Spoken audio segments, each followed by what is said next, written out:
kami dapat menikmati kehadiran-Mu, kasih sayang-Mu, perhatian-Mu yang luar biasa. Sehingga pada sampai sore hari ini, kami masih dapat merasakan betapa baiknya Tuhan.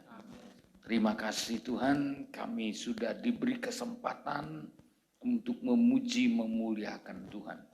Tiba saatnya kami kembali mau mendengar firman-Mu. Mari berikan kami makanan rohani, supaya kami dikenyangkan, dipuaskan. Supaya hidup ini, perjalanan ini tidak menjadi berat ketika kami dikenyangkan oleh Tuhan. Oleh sebab itu berfirmanlah, kami mau mendengar. Urapilah kami semua. Dan kami mengusir setiap tipu siasat setan, kuasa gelap, roh jahat, apapun bentuknya, kami tolak, kami patahkan. Demi nama Yesus. Dalam nama Yesus, kami bersyukur, siap untuk menerima firman-Mu. Dalam nama Tuhan Yesus Kristus, kami bersyukur dan berdoa. Bersama kita katakan, amin. Silakan duduk, Bapak, Ibu, saudara-saudaraku yang kekasih. Saya mengucapkan selamat hari Minggu. Salam sejahtera buat kita sekaliannya. Salam, shalom. Oleh kasih dan kemurahan Tuhan, saya dan saudara masih diberikan kesempatan yang luar biasa oleh Tuhan. Kita dapat berkumpul kembali, terutama untuk menikmati persekutuan dengan Tuhan. Itulah yang kita nikmati sampai pada sore hari ini. Saya masih mengajak saudara supaya saudara terus mengalami kemenangan dan tetap hangat dalam mengasihi Tuhan sampai Tuhan Yesus datang kembali. Saudaraku, saya sudah banyak menekankan supaya kita sebagai orang percaya jangan sampai murtad. Ya. Kemurtadan itu dimulai dengan saudara dinginnya cinta kasih kita kepada Tuhan. Oleh sebab itu Tuhan memberi nasihat yang pertama kepada jemaat di Efesus. Ya. Kenapa jemaat di Efesus? Jemaat yang paling pertama kali dinasehati oleh Tuhan. Ya. Karena jemaat di Efesus telah meninggalkan kasih yang semula. Ya. Kasih yang semula. Ya. Oleh sebab itu dalam kitab Wahyu pasal 2 sebenarnya ayat 1 sampai dengan ayat yang ke-7, saudara. Ya. Ayat 1 sampai dengan ayat 7. Kalau bisa kita bersama bacakan secara bergantian ayat ini dipimpin oleh Pak Pendeta Hutapea, saudara, ya, Wahyu pasalnya ya yang kedua ayat 1 sampai dengan ayat yang ke-7 secara bergantian, saudara, ya. Nanti sama-sama kita bacakan ayat yang ke-7, saya akan bacakan perikopnya. Saudara nanti bergantian kepada jemaat di Efesus. Ya. Tuliskanlah kepada malaikat jemaat di Efesus, inilah firman dari Dia yang memegang ketujuh bintang itu di tangan kanannya dan berjalan di antara ketujuh kaki dian emas itu. Ayat 2, saudara semua.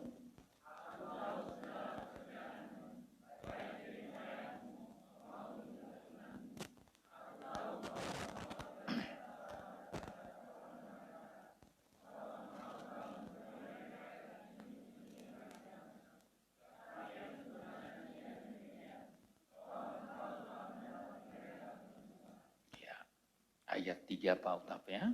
Dan engkau tetap sabar dan menderita oleh karena namaku, dan engkau tidak mengenal lelah. Terus.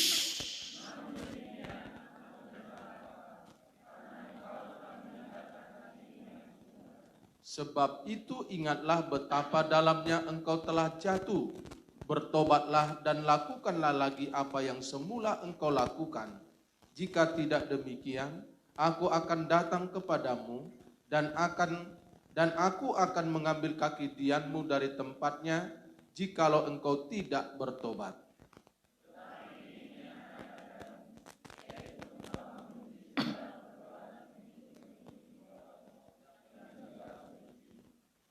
Siapa bertelinga, hendaklah ia mendengarkan apa yang dikatakan Roh kepada jemaat-jemaat.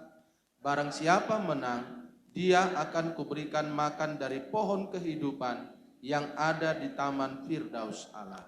Amin. Amin.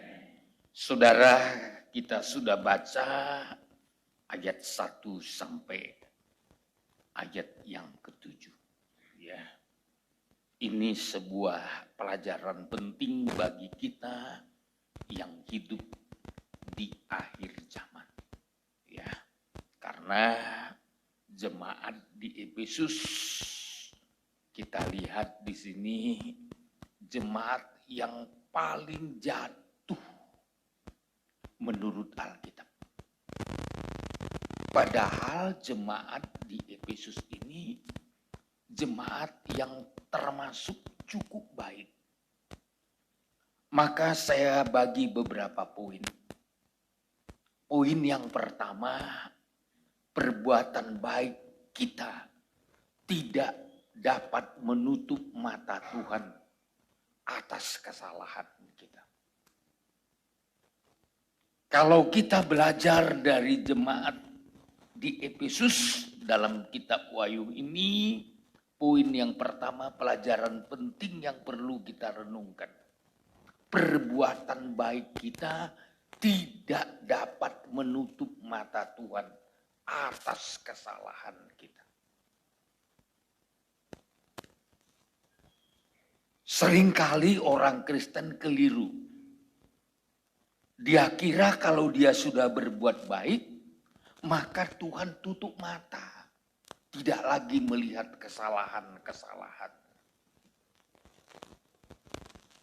Jemaat di Efesus adalah jemaat yang baik. Ya. Bukan sekedar baik, saudaraku. Jemaat di Efesus adalah jemaat yang sangat konsisten. Benci terhadap dosa. Benci terhadap kejahatan. Dan selanjutnya, jemaat di Efesus adalah jemaat yang sabar dan menderita karena nama Tuhan. Tidak mengenal lelah.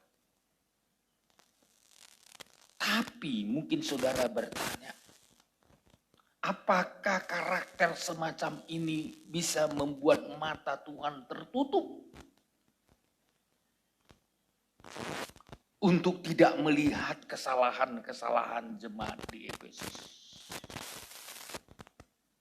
Mungkin saudara bertanya, apa kesalahan jemaat di Efesus?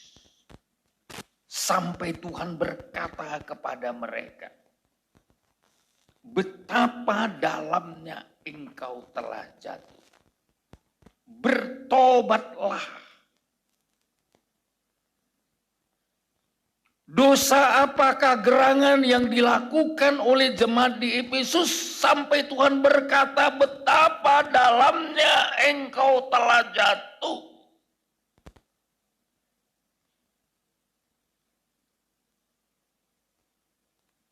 Saya melihat di sini ternyata kesalahan jemaat di Efesus sepertinya sepele, tapi betul-betul menjijikkan bagi Tuhan. Yaitu meninggalkan kasih yang semula. Aku mencela engkau karena engkau telah meninggalkan kasih-Mu yang semula. Tuhan melihat jemaat di Efesus tidak seperti dulu lagi. Tidak seperti ketika mereka baru menerima Yesus. Tidak seperti mereka baru menerima Tuhan. Mereka sangat mengasihi Tuhan. Mereka sangat berkorban untuk Tuhan. Namun hal itu tidak dilakukan lagi oleh jemaat di Efesus. Dan jemaat di Efesus menganggap, kami kan sudah berbuat baik.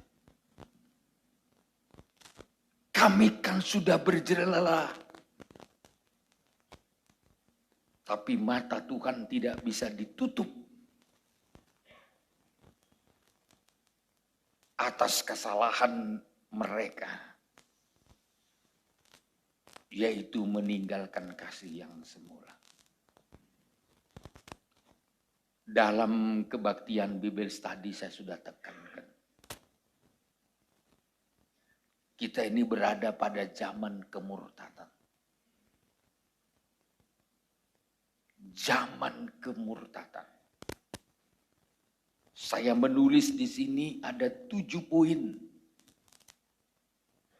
penyebab orang bisa murtad. Poin yang pertama, tidak mantap hubungannya dengan Tuhan.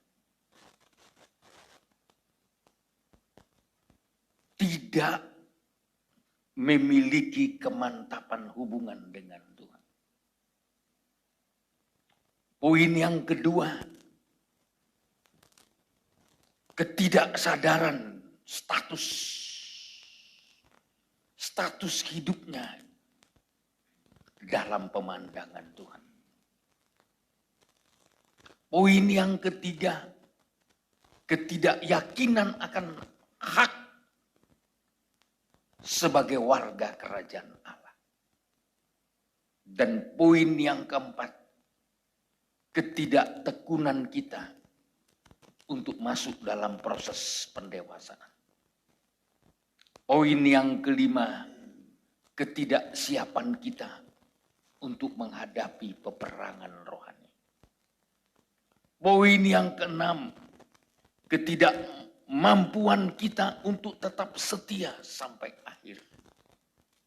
Dan poin yang terakhir, ketidakpengertian kita akan tanggung jawab untuk membayar harga iman. 7 poin penyebab kemurtatan bisa terjadi dalam kehidupan gereja Tuhan. Dan 7 poin inilah yang menggeser sehingga jemaat di Efesus meninggalkan kasihnya yang semula. Ya. Seringkali orang menganggap remeh tentang kasih semula. Ya, saya banyak dengar kesaksian, Pak, dulu waktu saya baru percaya senangnya bukan main. Tapi sekarang enggak lagi seperti itu. Bahkan saya pernah bertemu dengan orang-orang tua yang banyak menderita karena nama Tuhan. Di desa-desa di perkampungan. Mereka rela membayar harga yang begitu besar karena mereka mengikut Tuhan. Tapi mereka yang berkata, kami tidak seperti dulu lagi. Hati kami kosong. Hati kami gersang. Hati kami tidak lagi berkobar-kobar untuk mencintai Tuhan. Bahkan tidak sedikit yang kembali kepada kehidupan lama. Kehidupan yang mereka sudah tinggalkan karena Tuhan. Mereka kembali lagi ke belakang.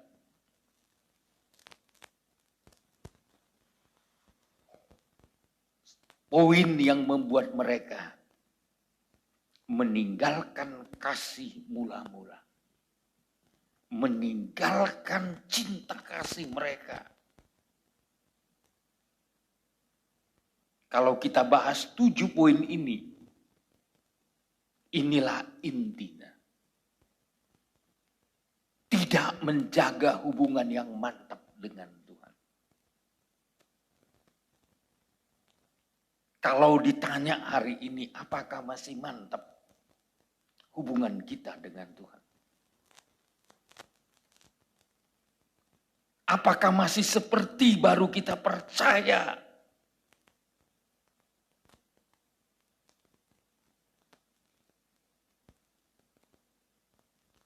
Tentu hubungan yang mantap ditandai dengan ibadah dan penyerahan hidup. Hubungan yang mantap dengan Tuhan ditandai dengan kerelaan pikul salib.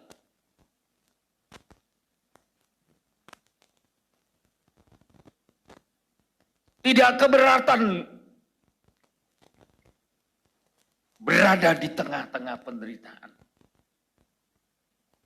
Tidak keberatan diejek, dihina, dikucilkan, ditinggalkan orang lain.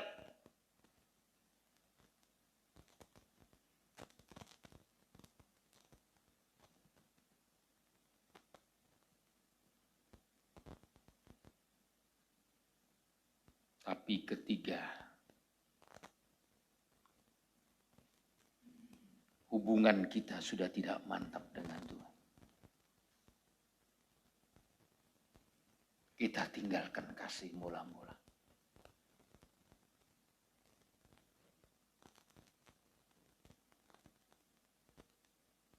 Kita tinggalkan apa yang pernah kita lakukan.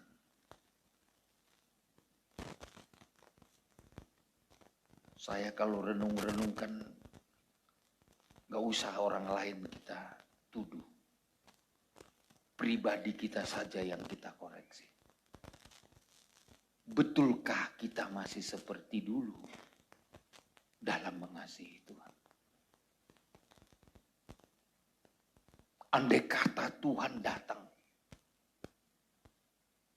apakah kita betul-betul masih didapati Tuhan mengasihi Dia?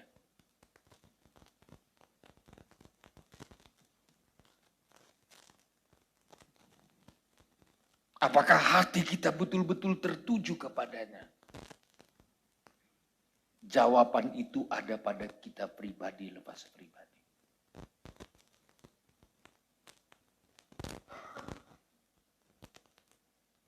Saya melihat di topik ini, ternyata perbuatan, aktivitas,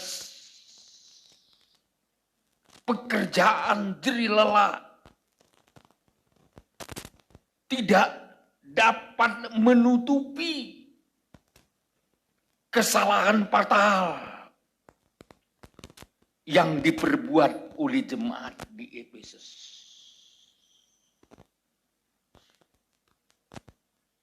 Kalau menurut pandangan mereka, mereka masih kerja, masih melayani, masih beribadah,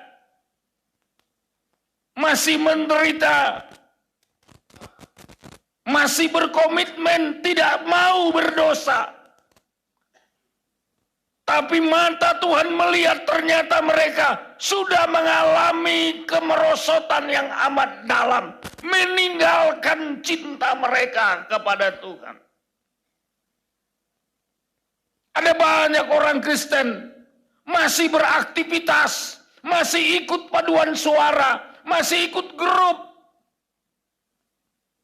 Tapi perlu dipertanyakan, apakah hatinya masih cinta Tuhan?